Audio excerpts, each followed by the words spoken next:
Cool. We're live. Good morning, We are people. live. Good morning. Good morning. How are How are you? you? How are you, James? I'm fine. Do these headphones make me look fat? Yeah. Oh, this is new? No. No, they're the same ones. But they are the opposite. That's why I didn't But my recognize head it. has swollen since we started the Right. podcast. And you put the left ear on the right ear. That's why I got confused. It's from all the people coming up to me on the street and saying, "Are you James Mellgren?" From the table from $7 billion. That's right. Yes. So cool, man. Well, welcome back. Yeah. I- So, you know what? I learned a new word today. Yeah, it was today. My wife heard Ah, this on the a name, the word was no.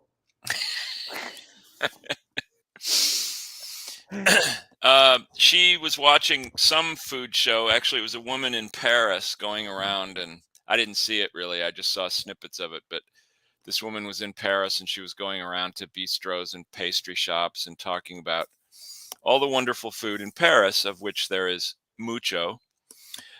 So anyway, the word is turophile. Turophile, Turophile, and it means a cheese lover. Somebody who's Wow. particularly into cheese. But that's a real And name. I have been in the cheese business and writing about the cheese business for 30 years, and I'd never heard this word before. Isn't that remarkable? It's That's from the crazy, Greek. man. It's from the Greek turos, which means cheese, and then phile, which of course comes from the Greek philos for loving or lover. Mm. So cheese lover. And Wow. apparently the term was coined in the 1930s. You can type it. I mean, I wish you so I could put it on the. Yeah. Uh, Okay. and then it really became in use when Clifton Fadiman mentioned it on a quiz show in the 1950s, 1952. Clifton Fadiman, you may know because he was a prolific writer and editor personality, but he's the one that wrote the very, very famous cheese quote that every cheese book I've ever seen mentions this quote, and he said or cheese is milk's great leap to immortality. Oh wow, that's good. Um, Yeah, it's a much overused quote, but anyway, that's he good. said it, Yeah. and he's the one that sort of brought this So word what's into how do you prominence. spell that name again? Turophile, Two. Turo, and then phile, Oh, Phile. there's no H. Okay, good. Um, Okay, and that so means cheese lover. All right. yeah, Well, I am a turophile, and I'm wow, proud to admit it. you're terrific toy file. Yeah. So while we have our show, James, I have a piece of fish that I didn't cook, and I was going to do it on the show because then people can see Because that otherwise easy. it'll start to smell if you Yep, don't cook it. definitely. So I have this piece of cod that I got From the sea. from the aquarium next door. There's a, and then I'm gonna bake it. So I'm gonna show you how to remove the bones, right? Uh-huh. And I have a bunch of kale I was going to do anyway, so it's fine. Oh, cool. So we Beautiful. can talk while you're doing that, Yeah, yeah. No, it's yeah. and then we'll invite everyone over for lunch. That's great, man. That's what I want. Ooh, look at that. Good Nice. noise. Nice. Yeah, I love cod. I love cod.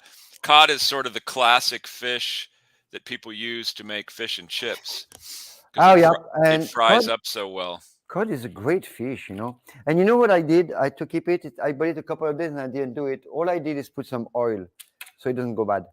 Uh-huh. So I put it out of the plastic though. This is super important. Yeah. You can't keep it in the plastic, right? And I'm gonna remove the bones. So for that, I'm just gonna go see what they are, right? Oh, they're Mm-hmm. gone. Oh, well, no bones. No Otherwise, bones. I would use that thing. Uh-huh. No need to. So Well, only it's no wonder the fish died. It had no bones. boneless fish. Yeah, I had to wash my hand, chef. I'm sorry because I Does it? touched the fish. All right. Do you remember Okay. Anyway, there was a very famous Far Side cartoon, and it was called. It had a picture of all these chickens laying around on the ground, and they were just like flopped on the ground, and the sign said boneless chicken ranch. Yes, I've seen that. I remember that was so cool. I always wondered where they came from. Now I know. Ah. So all I'm gonna do this, I'm gonna get an oven. It's super easy, guys, huh? Super easy. Get an oven going, Hmm. 400 degrees. I'm gonna put some herbs, salt, mustard, breadcrumb or not, and that's it. Go in the oven and that's done. Pretty cool, huh? Very cool. So very easy, right? People are very intimidated about cooking fish, I Yeah, find. it's weird, huh? They I just mean, they shy away from it, whether it's fish or shellfish. People get very nervous I about can it. put spices on it. I have what is that? Ground sumac. Why not? Why not? Right? Some ground sumac I had from another class. I mean, I can understand it in a way, because the first couple times I cooked fish as a very young person, I totally messed it up. I overcooked it. It stuck to the pan. It was a mess. Yeah, me too. And I let it go. and but rather than intimidating me, it made me want to Right. figure out how to do it correctly, because I love to eat fish. So I have a spice blend, herb blend I make here. My special sauce. Nice. So So it's what is it? rosemary, Rosemary, sage. sage, thyme. Yeah. So I'm gonna put that. Break it. Break it in your hand. Hmm. Put a bunch, right? You guys, Yeah, when you do recipes like that, please don't use little. Use a lot. Okay. yeah. Because Use why a lot. not? It's so flavorful. It's So I good. put salt. Okay. Now I'm gonna put some black pepper.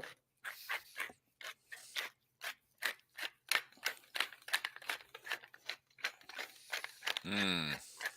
And then olive oil. That's it. Pretty cool, huh? Uh-huh. Good amount of olive oil, and we're good to go. Now you could sprinkle some breadcrumbs on the top. Yeah, I could. I could. I just That's always Lisa. good, but it's not necessary. You've got. No, and Lisa is gluten free, and I want to share with her. So Lisa, my business partner, she's gluten free. So Oh we're yeah, gonna do that, right? Go at 400, and then when the oven is ready, I'm just gonna put it in there. Okay, cool, now fantastic. Huh? do you go by the old formula that 10 minutes per inch? No, So if it's an inch thick, no, it's that's 10 gonna minutes. be. I like my fish to be not too cooked, so Right. this is gonna be about 10, 12 minutes max. Yeah. Nice. So yeah, no, this is done. Add some kale also. Maybe I'll make some kale chips. What do you think, guys? Sure. All right. So great. No mustard needed. All right. So what are we going to talk about today? So James? speaking of fish, I learned something else this week that has Whoa, nothing to do with fish. Jesus. Uh, I watched a video on the New York Times website about bugs, about eating bugs. And we've talked about this before in our old podcast, and you've Yep. you've even taught a class at Kitchen on Yep. Fire in bugs. It was another Uh, way. It was not a class on bugs. It was a Mexican chef that was really good. Made some what is that? Cricket tacos oh yeah, oh yeah. and grasshopper tacos. It was really good. Anyway. So apparently, like something like 2 billion people around the world regularly include insects in their diet. It's Possibly. just I mean, part of yeah. the culture, I don't see why not. um, and it's an incredible. It's a totally sustainable protein source Right. that we just don't tap into because of our social stigma about eating bugs. But um, interesting. Anyway, there were three interesting things. One is this: there's a chef in New York who has a restaurant, and he specializes in bugs. And he was really interesting. He had jars and jars and Oh jars yeah. of insects that he was naming them all, and he doesn't like ground them up and try to make burgers and try to hide them. They're right on top of the food. He's got little crickets on top of the dish. Yeah, It's no, really right, right, interesting. right. And it's super good. The thing Yeah, is, I don't want people to forget, all the other food and to yeah, focus only on that. I love all the food. And the problem is people are eliminating food entirely, which is wrong. Yeah. Like meat, you don't do that, right?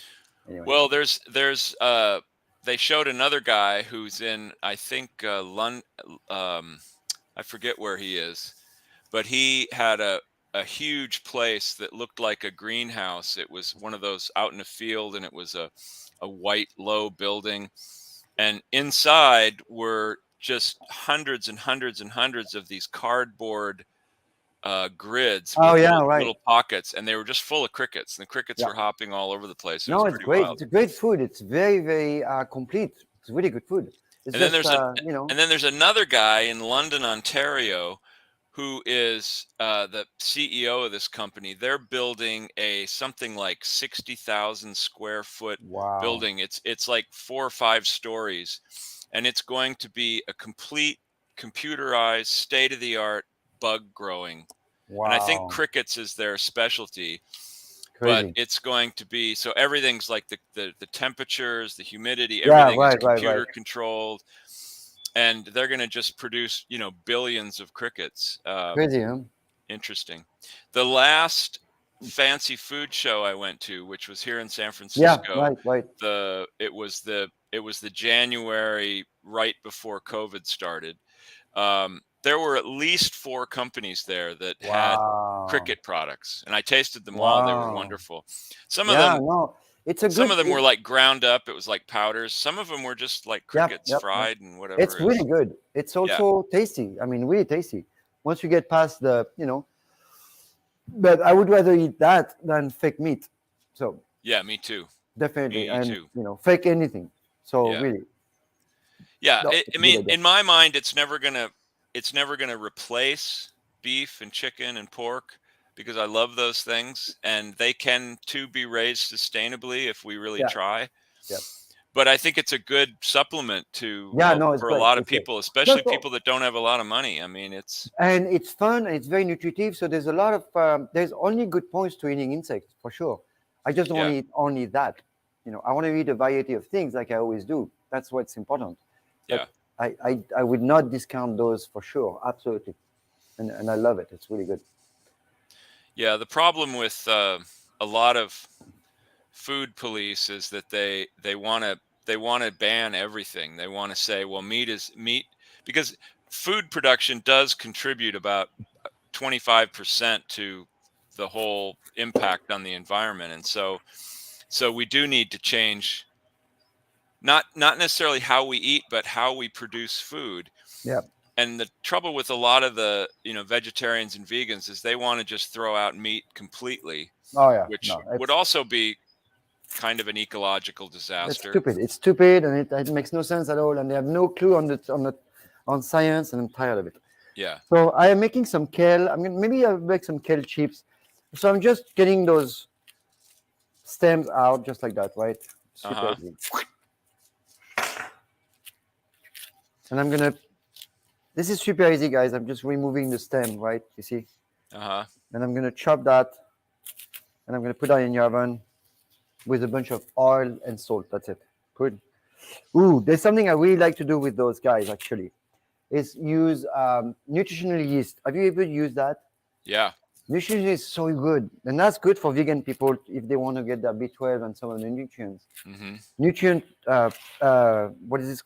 Sorry, nutritional yeast is fantastic food, right? And it tastes really good. Maybe I'll do that. So all I need is, like, you see what I'm doing? I'm kind of chopping them or ripping them, and then you're gonna go in the oven after the fish. So the fish is ready to go. Not quite. That's gonna go in, and then after that, my kale goes in. Pretty good. It's funny. Kale was sort of the butt of jokes for a long time. Oh, Everybody was my making God. jokes about kale because it was everywhere. And also, do you remember, James, when I first came to the US, when we travel around and stopping at diners or burgers, the kale was always on the plate, like Yeah. there was under a burger or some type of whatever, right? It was, Yeah. nobody even touched that, right? But Right. and Right. now it's the superfood that everybody likes. But Yeah. it's good stuff. Kale is a cabbage, right? Right. So kale is really, really good. What I like about cabbage, kale, so I'm going to rough chop, guys. Just that, right? I'm gonna put some oil and I'm gonna bake that. And I'm gonna make some kale chips. I love kale chips. You know, it's just like a good, right? It's a, I don't know, it's tastes really good. It's a great way Filmed, to get your greens. You can use it as a snack or you can use it as a that's a good side dish. snack, right? It's kind of like good, and I'm making a lot. It's cheap stuff, right? I always buy organic, anyways. I went to Berkeley Bowl, and I bought a bunch of the organic kale, really good stuff. Give a quick chop.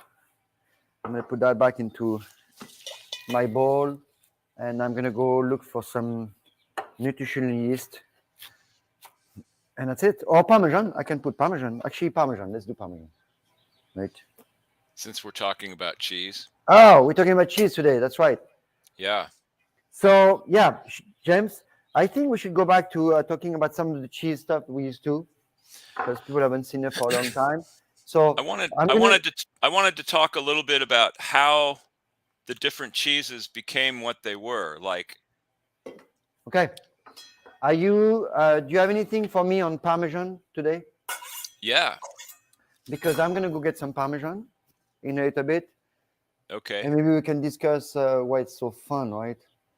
Parmesan, or the full name is Parmigiano Reggiano, Right. is many people, including myself, consider it to be one of, if not the greatest cheese in the world. It's delicious. It's hugely versatile. It all comes from this central part of Italy. It's sort of the heart of northern Italy, in the area of Emilia Romagna.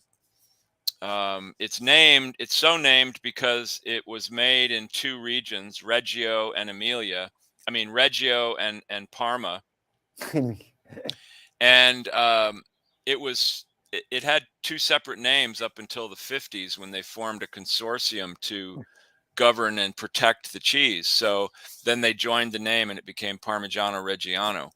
Okay. It is highly regulated. It is governed by, like I said, by this consortio, the Consorzio della Queso Parmigiano Reggiano, and it's I'm sorry, not queso, that's Spanish, formaggio, and they govern, like, where the milk comes from, how the Oh yeah. animals are raised, what they eat, how they Wow. graze, and the milk is. I've visited several Parmigiano Reggiano factories and watched them make the cheese from start to finish, and it's a fascinating process. And it's really, they have these huge copper vats. They always use the Copper. traditional copper vats Okay. Why was it because copper the though? enzymes in the cheese react to the copper in a way.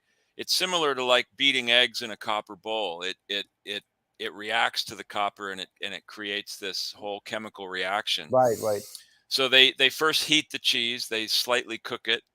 They add, in the morning they add the milk, and they add some partially skimmed milk from the night before.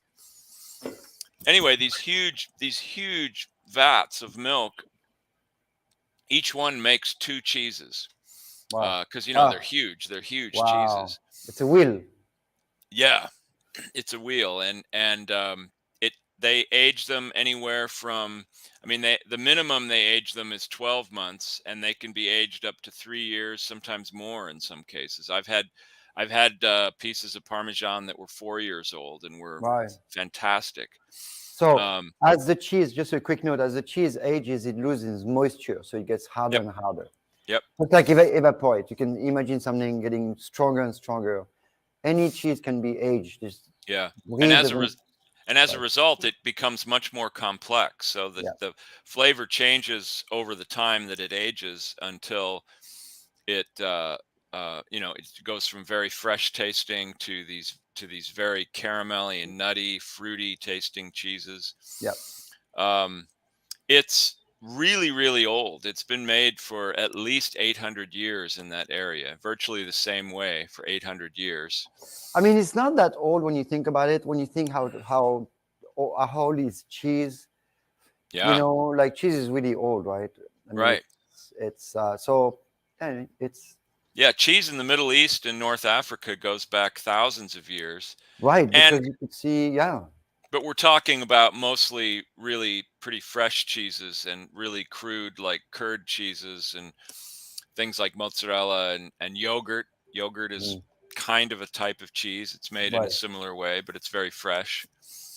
So yeah, cheese goes back, I think, something like 5 or 6 thousand years. That Well, yeah. I mean, from the first civilization that I mean, the only civilization that we know about, the oldest one would be the Akkadian and the Sumerian. Those are the hmm first real civilization. People existed before that, of course, but civilization where actually people built cities, that's from the Akkadian and the Sumerian is like what 3,500, right. 4,000 BC. And That's not how we go. But that was you, really key. Oh, I'm sorry. no. I say you can go further because, for example, when they discovered the city of Jericho, which is 9,000 years old, we know we can go further than that. Yeah. So I don't know like how far we can go on cheese, but it's something that we've been eating for a long time, and we've been feeding for millions of years. So I don't know how much cheese was made before that, right? But hmm humans or Homo sapiens or Homo whatever, we've been around for so long. We've been eating something, right? So hmm it's principally meat and foraging and whatever we could find. And the cheese must have come later because we know that beer was invented a long time ago because you can find the code of Hammurabi, right? hmm Gilgamesh, and that is 4,000 years old. And you can see recipes from the beer making on that stone. What is that? Rosetta Stone or whatever the name. Well, there's an old saying that beer has been making people more attractive for 10,000 years. Yes, there you go. Yeah, right, right. So that's and it. and establishing communities was really key to so many types of food, because when people moved from a nomadic culture to a more stable culture of villages and towns, suddenly they could grow crops. They could make things that took time to make. They could make wine. They could make cheese. They could make olive oil. All these things, bread, that were very, very difficult to do when you were constantly on the move. You certainly couldn't grow crops if you were a nomadic society. Well, you can't age cheese if you're Right. moving on. Well, actually, you can, right? Well, Because they used to make cheeses that were that could be carried, but they were sort of like almost like fresh goat cheeses, cottage cheese, that sort of things that they yeah, could make on the move and eat. yeah, But they didn't store them very long because, of course, they had no refrigeration. They right. depended So entirely on salt for that's preservation. right. Salt or sugar, both of them, Both, yeah, sugar too. and spices as well.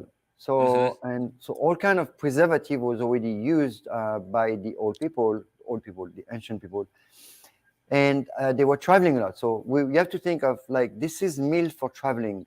So hmm food for traveling, and that's been the same food forever, right? It's nuts, cheeses, bread, hmm dried meat Later on, pasta. for traveling. Yeah, the Romans carried dried pasta with them because it kept forever and they could cook it whenever they needed it. Rice is really the same thing. Yeah. In China, rice, you'd carry rice with you because it was easy to carry Mm. and you could cook it as you went. Oh yeah. Yeah, cheese wouldn't exist without salt, Right. because of course all these cheeses were invented at a time when they didn't have refrigeration, which you figure was any time earlier than about 100 years ago. And so salt does two things when you're making cheese. First of all, it adds flavor like salt Yeah. does to any food. But also, as the cheese is maturing,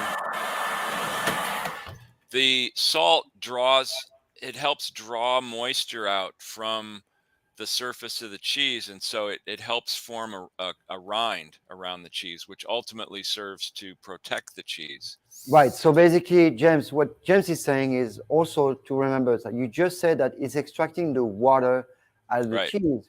It also extracts water out of the bacteria. right.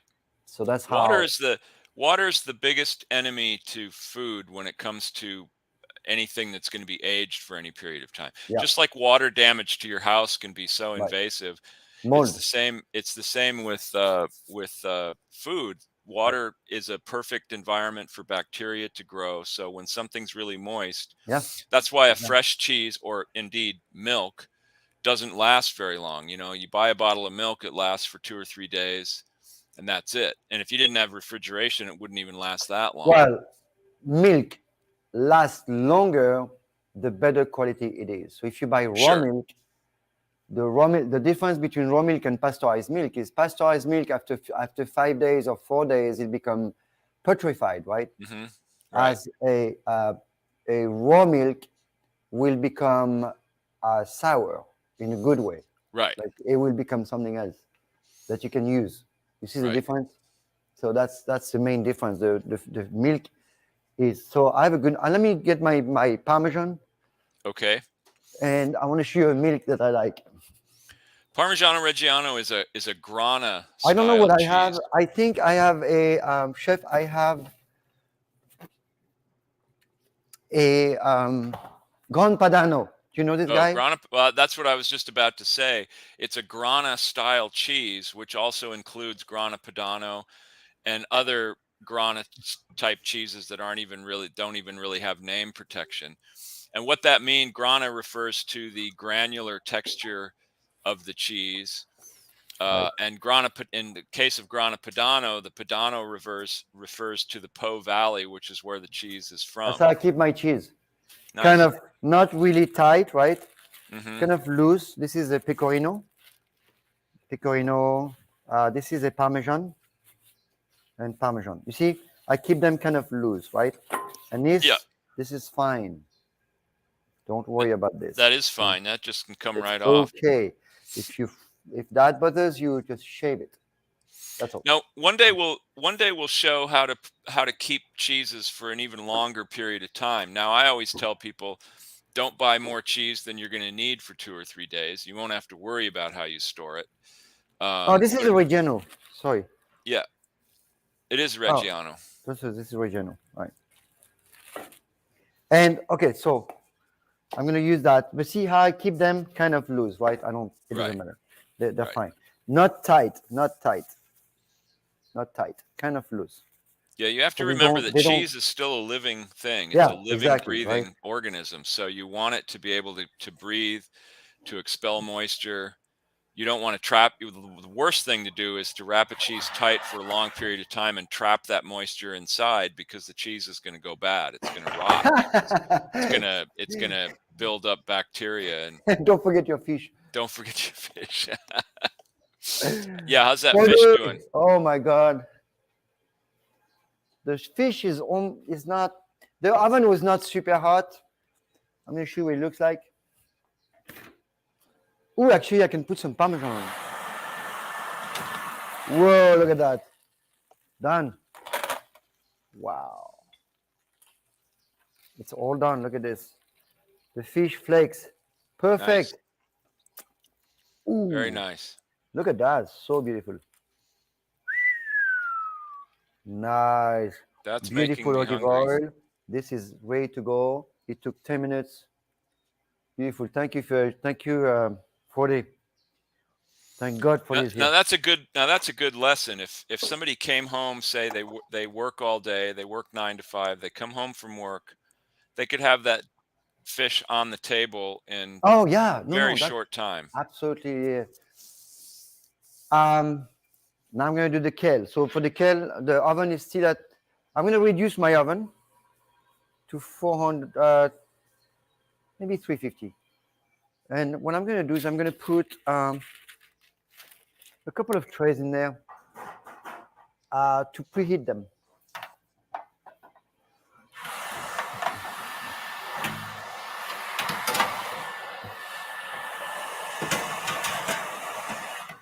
I'm going to preheat my trays. I'm going to dump that kale. I'm going to put a bunch of oil in there. I have a really good olive oil from California. Put a bunch, huh? Don't be afraid of the oil right here. We'll put the Parmesan at the end, chef. Like Greta Garbo said about her whiskey, don't be stingy. Well, she was right. And then I'm going to go in there. I'm going to break it. Okay? Yeah. Break the kale really strongly. Really strongly. Okay? Very nice. And I'm going to make some chips. They're going to cook in about 5-10 minutes. Really cool stuff, right? Now, could you just saute that like you do with? I say, could. collard Kale greens is not. Kale is kind of Kale hard. doesn't work as well that way, Yeah, does it's it? not. It doesn't. So I'm gonna leave it like this. Put some salt, of course. I'm not gonna put a lot of salt, James, because I'm gonna put Parmesan. Okay. Hmm. So a little salt is great, and also because they're gonna lose a lot of moisture, you don't want to salt them too much. So I put Right. a little salt, and I'm gonna put Parmesan towards the end. So I'm gonna start them without. Okay, Hmm. and I'm gonna wash my hand again, and I'll be back. All right. Don't say anything I would not. Yeah, the great thing about these cheeses, the Grana type cheeses, that they're very hard. They they can they can sit out of refrigeration for a great deal of time without going bad. So the Romans used to carry them all over the world. They would carry Grana Padano or Pecorino Romano, which is also it's a different type of cheese, but it's a similar hard cheese. They would carry these around. They would carry pieces of them around as sustenance while they were marching. They'd carry that, Yes, and they'd exactly. carry, Right, right. yeah, Because it's a really good meal, right? So cheese is really good food. There's a lot of nutrients in cheese is cheese. super good food. It feeds you like completely, and yeah, no, it's Yeah, when people tell me they don't eat cheese because they don't eat dairy, I just think, oh, you're no. missing Some out on people, so much nutrient. some people have a hard time. I know that because whatever, right? I understand it sucks. Cheese has much less issues than milk. So if you have Yeah. dairy issues, you might switch to a goat milk or sheep milk. Much easier. And usually people that have a dairy allergy don't have issues with milk, with cheese. Also, aged hard cheeses are easier to Yeah.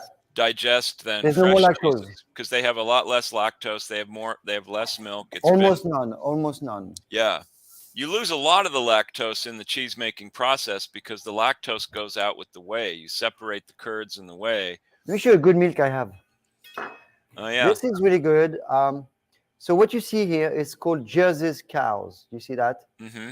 So the Jersey's cows has a casein that is called A1. I don't know if you can see that.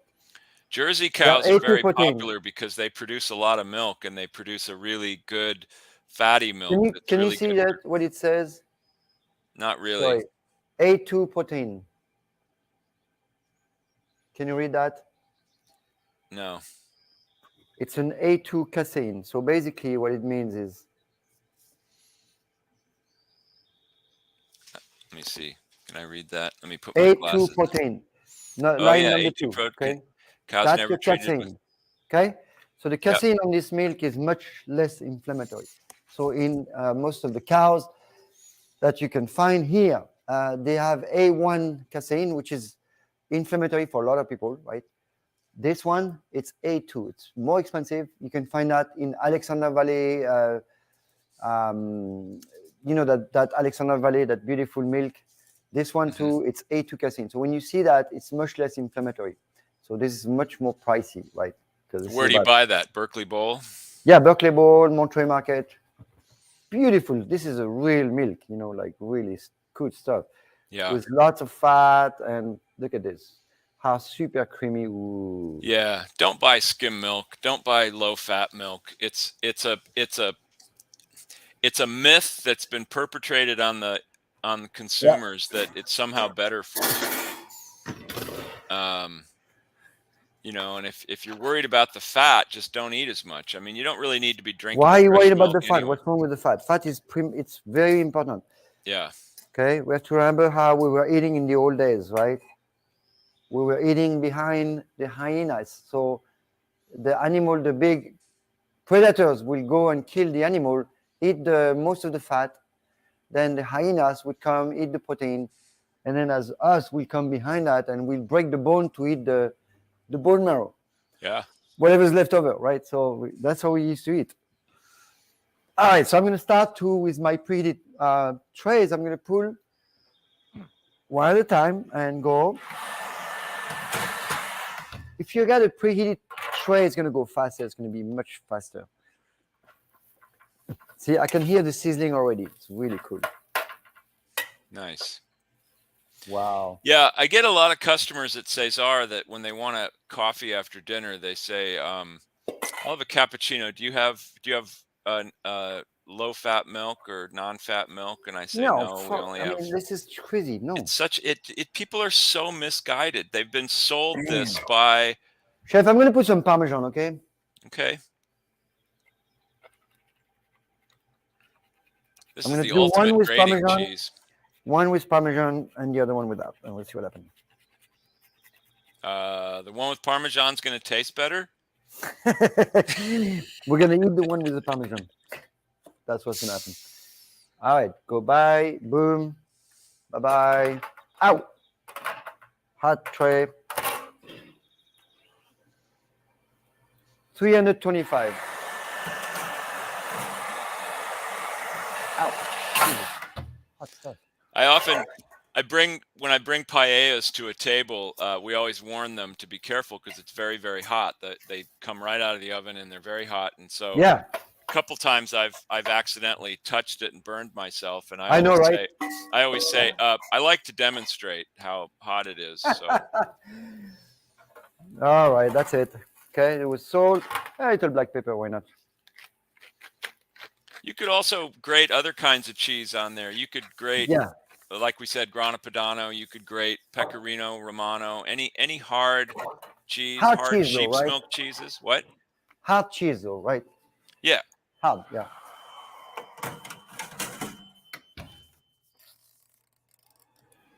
Yeah, Okay, if you we'll put leave it if you put for a 15, 20 softer minutes. cheese Okay. on there, it's going to become a whole different dish because it's Right. going to melt and it's going to become a gooey, and that could be good, but it's a whole different thing. Cool. Okay, so we have our cheese. Looking good. My cake is in the oven. Cheese is done. That was beautiful. I'm gonna actually try it. Wow. Oh my god. Super easy. Jeez. Yeah. You know, no excuse not to cook, huh? I mean, it's nice to go out once in a while. It's Yeah, nice but to I mean, do that, but if you're home, it's so easy to do something like that. It's yeah. And there's a good minutes. oil, and you can see, guys, that actually my oil was not burned. You see my olive oil? Look at Mhm. that. I can use that oil to put on top of the fish because I didn't burn it. You see? So it's Mhm. beautiful stuff. So if I would serve that, which I will, I put the oil on top.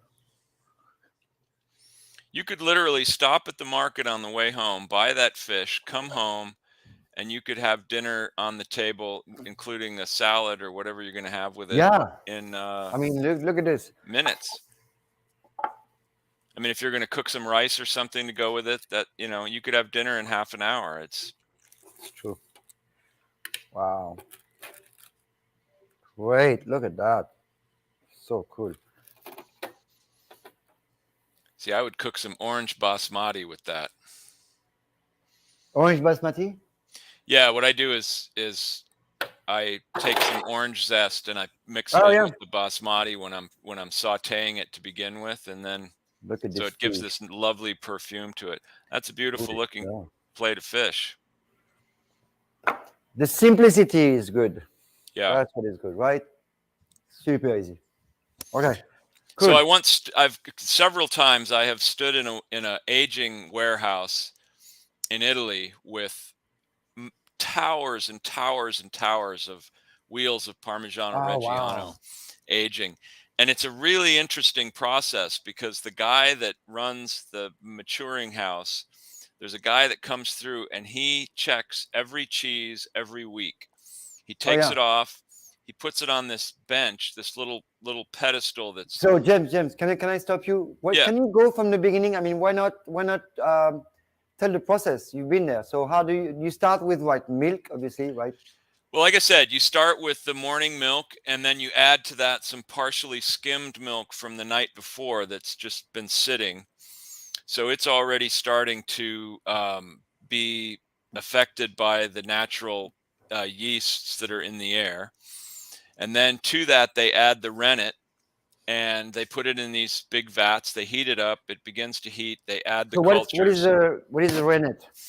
Rennet is, well, traditionally it's the stomach lining of a calf. It has enzymes, but there are vegetarian versions. There are various thistles and things that they can use. In the case of Parmigiano Reggiano, I believe they use a vegetarian rennet. And what it does is it starts the coagulation of the milk, which is the separating of the curds and the whey. The curds are the solid part of the milk. The whey is the liquid part of the milk. And And so they, you want to so the, separate those so that you can take away the whey, and then what you're left with are the curds, and the curds are what are going to become cheese. And so the rennet is only enzyme, or I thought there was bacteria that actually produce enzymes. I'm not sure I can explain it scientifically. It's basically an enzyme that works on the milk. That Yeah, but the enzyme it's comes like an from. acid that Yeah. No, I know starts what. the coagulation. Right.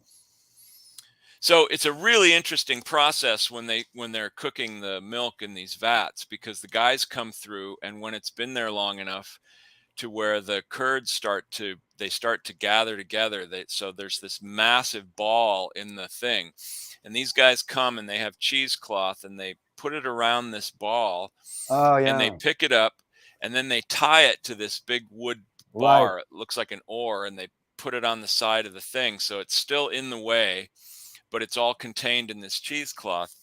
And then the master cheesemaker comes along to each vat, and he has this knife that he reaches in and he carefully feels the ball, and he cuts it exactly in half, and then wraps Wow. each one in cheesecloth, and again hangs it from the pole, so it's still suspended in the whey. And then eventually, when he goes all the way down the line and he's done that at each vat, then they come back and they take these balls out, and they've got these metal like rolling gurneys, like a hospital gurney, and they've got molds Wow. on there, and they put these balls in the mold, and it's just a metal mold, a round mold, and basically what it does is it just keeps the mass together for a little while the milk continues to run out, while the whey continues to run out of the thing.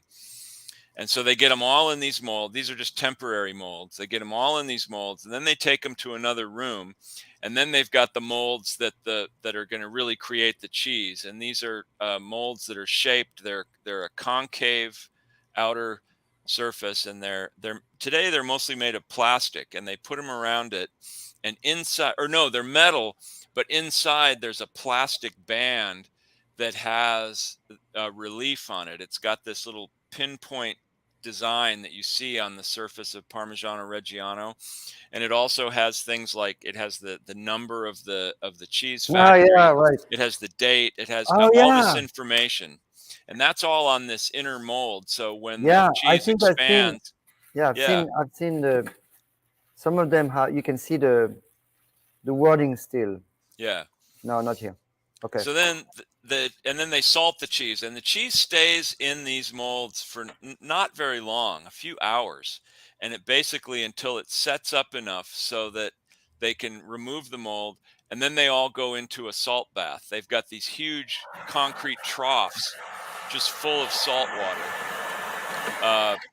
I mean, it's like the Dead Sea. It's high salt content in this water, and Wow. all these wheels then go in there, and they'll sit in there for several days, and they just keep moving them around. They flip them over, and they just sit there in this saltwater bath. Right. And again, what the salt is doing is it's keeping the cheese from developing any bad, harmful Right. bacteria, and it's also beginning to draw out the moisture that will eventually create this beautiful rind on the cheese that will protect the cheese and keep it together Wow.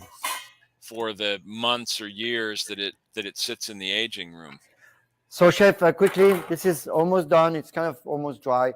I'm going to leave it another 5 minutes. It's 325. Okay, so it's not very hot, right? And that's the one with the Parmesan. Uh-huh. And the other one should be done as well. 325, very low temp, okay? Let me see what it looks like.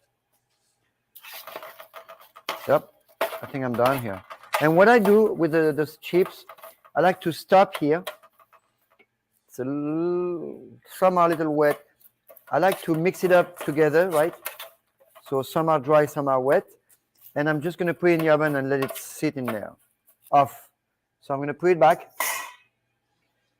and let it sit. So look what I do.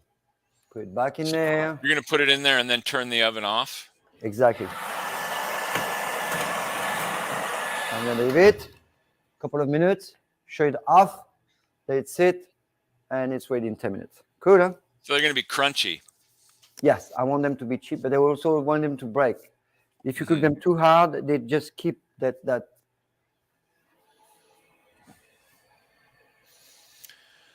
So Parmigiano Reggiano is, Oh. just to finish up, is a central food in that area. It goes into everything. It goes into sauces.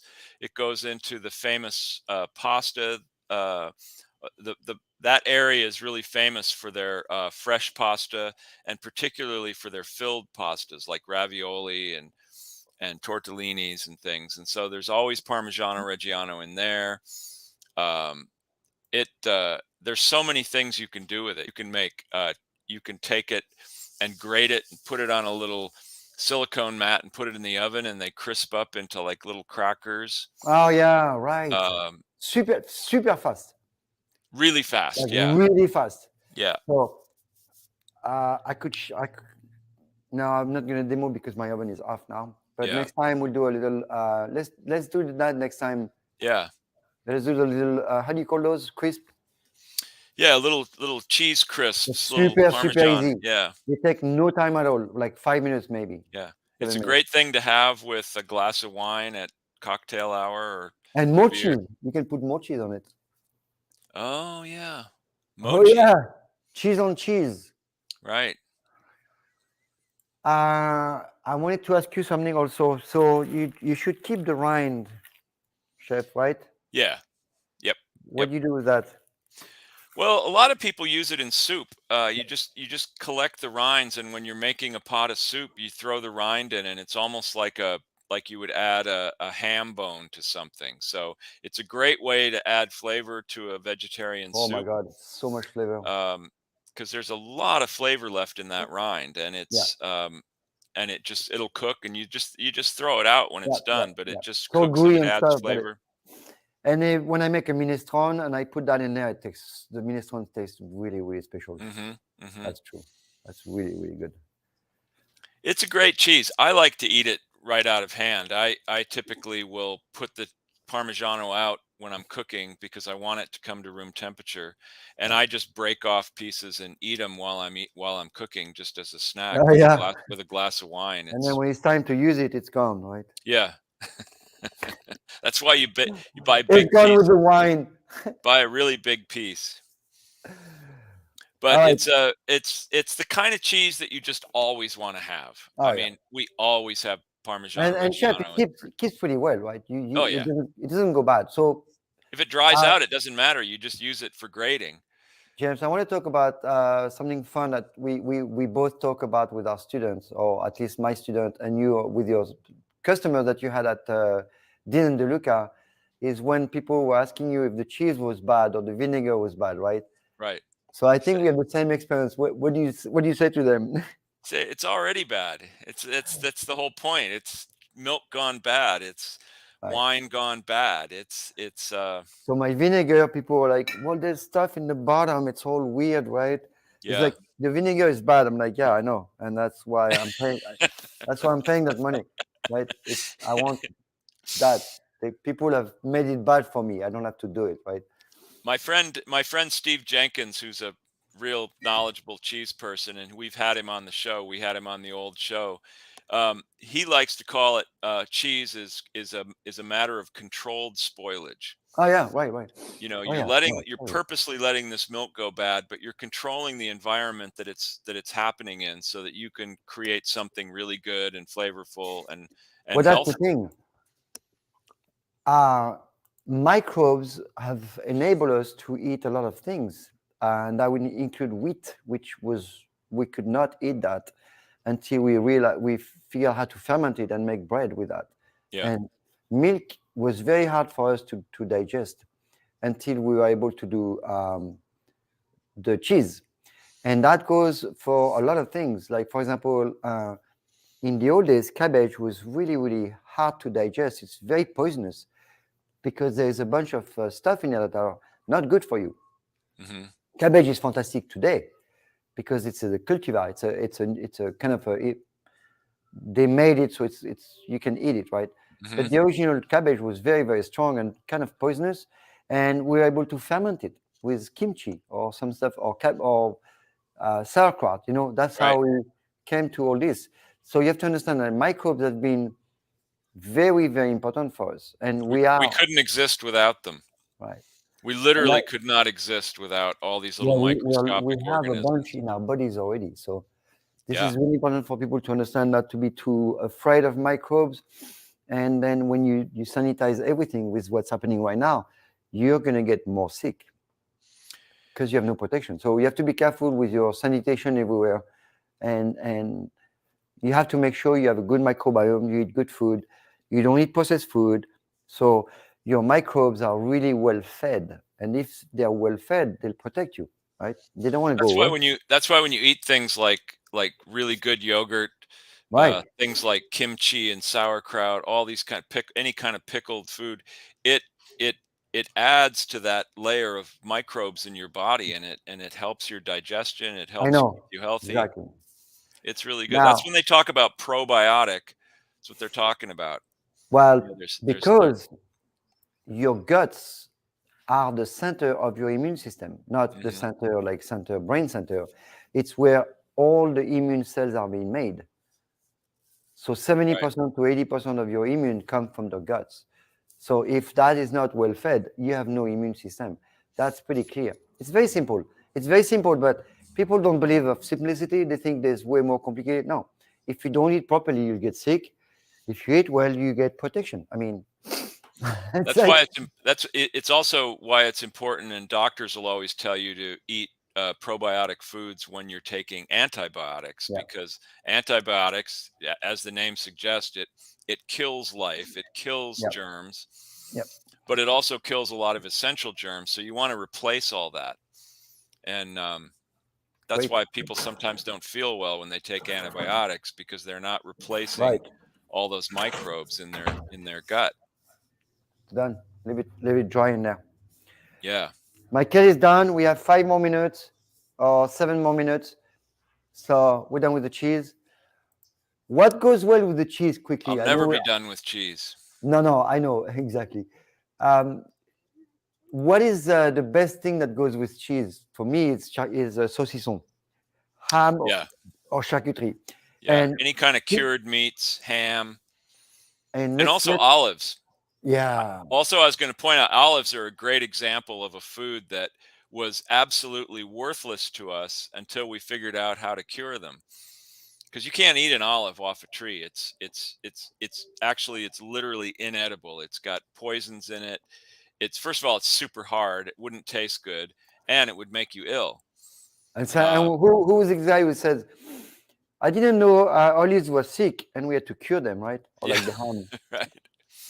That's one of the theories about how they discovered what to do with olives, is that they think olives originated in Syria, not Syria, in Cyprus, and the uh, Cyprus, where is that? Greece?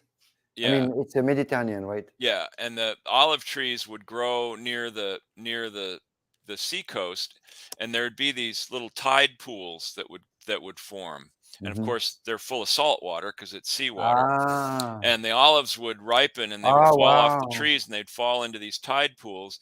And somebody eventually figured out that after they sat in the tide pool for long enough, wow, suddenly the olives were edible and they were good. wow. And then somebody after that figured out there's a lot of oil in there, and if you crush them, you can draw out the oil, and olive oil is even better than the olives. It That's keeps great. Oh longer, my and God. it became the olive oil became really the soul of the whole Mediterranean culture. I That mean, it's that give me a great idea, chef. yeah. You're gonna go For crush some olives. next week. I'm gonna buy a tadpole. Yeah, Um, Next week we can talk about all the food that were discovered. How did we discover those things? yeah. How did we come out with eating that? Like, the oyster. How do you eat? How do you? Somebody famously said that how brave was the first person to eat an oyster, because Well, that's the thing. I thought about this for a while, and then I discovered that actually, who was eating that was the others. Yeah. and they would break them, and that's how you could see it. Because I was always like, really, why would you go and get a thing that looks like a rock and eat the inside? How do you like even? Well, and the They inside learn, thing is all slimy and gooey and right. So we but the learn other that from the, the we other learn a thing to lot from the remember animals. is We learn yeah, a lot from the animals, right? we learn a lot from the animals, and the other thing to remember is this was at a this were very primitive times when people the search for food was a Yeah, full-time activity. yeah, And you didn't turn up your nose at something because it looked gross. You if this was edible and could yeah. sustain life, you ate it. Even if it's stinkt. Even if yeah. And so, through trial and error, we figured out what was poisonous and what was good for us, what tasted good, what didn't taste good. But it is a try and error, yeah, principle. Absolutely. That Yeah, means some people have gone. that's right. I mean, Wow, look at things like mushrooms. I mean, people wow, probably ate mushrooms and thought these are great, so they just thought any mushroom would be great and well, went you out know there that. and So James, there's a theory now. It's not a it's a theory of our brain grew when we started to discover mushroom, psychedelic, what is that? Psychedelic mushrooms, huh, that's because interesting. we are able to. It's a theory, yeah? And it's based on a number of studies, but it's really a theory. And then what happened is, as we started to take those mushrooms, discover those mushrooms, we were so thinking, and there was so many thoughts and new alternative and new perspective for our brain, that we started to make new connection in neurons and stuff. It's really interesting. And that's when we Pretty good. started tie-dyeing t-shirts too.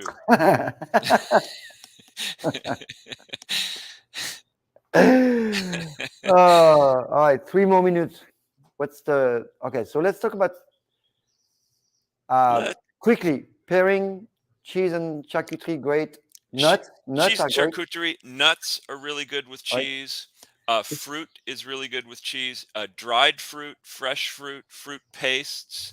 If you don't have any good fruit paste, even a good jam is terrific Right. with cheese, especially with hard cheeses. And then as far as beverages, gosh, the sky's the limit. Beer, of course. Beer is great with cheese because those bubbles, that carbonation really makes the flavors explode in your mouth and it can really open it up.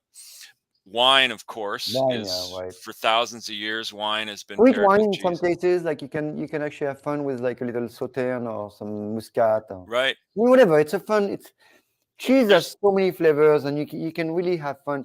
Like the rat in Ratatouille with uh-huh.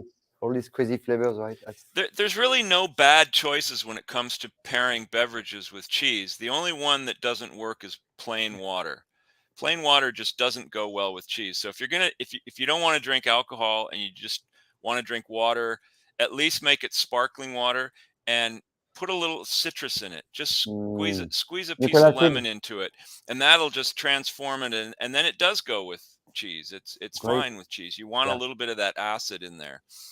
Um, and cocktails are actually good with cheese too. Like I said, there's really almost no bad choices. Well, There I are think some that there I are think some that. really old cheddars that can be really good with single malt whiskeys. Oh wow. Um, it's all good. I mean, and as far as the figuring out which wine to put with which cheese, again, I don't think there are any wrong answers. I think you drink the wine you like best, and it's probably going to go fine with the cheese. Um, White wines are 1 more particularly minute, great with James. cheese. 1 more minute. What's your word of the end? Good Uh, luck. I encourage people to eat cheese on a daily basis. Yeah. Cheese is one of our most ancient foods. Yeah. It's a food that probably almost more than anything else really links us to the earth.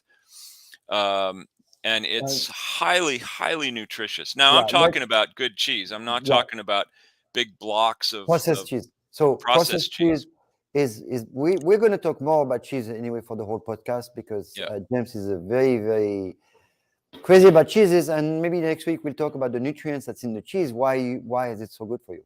Okay. yeah, yeah. All right.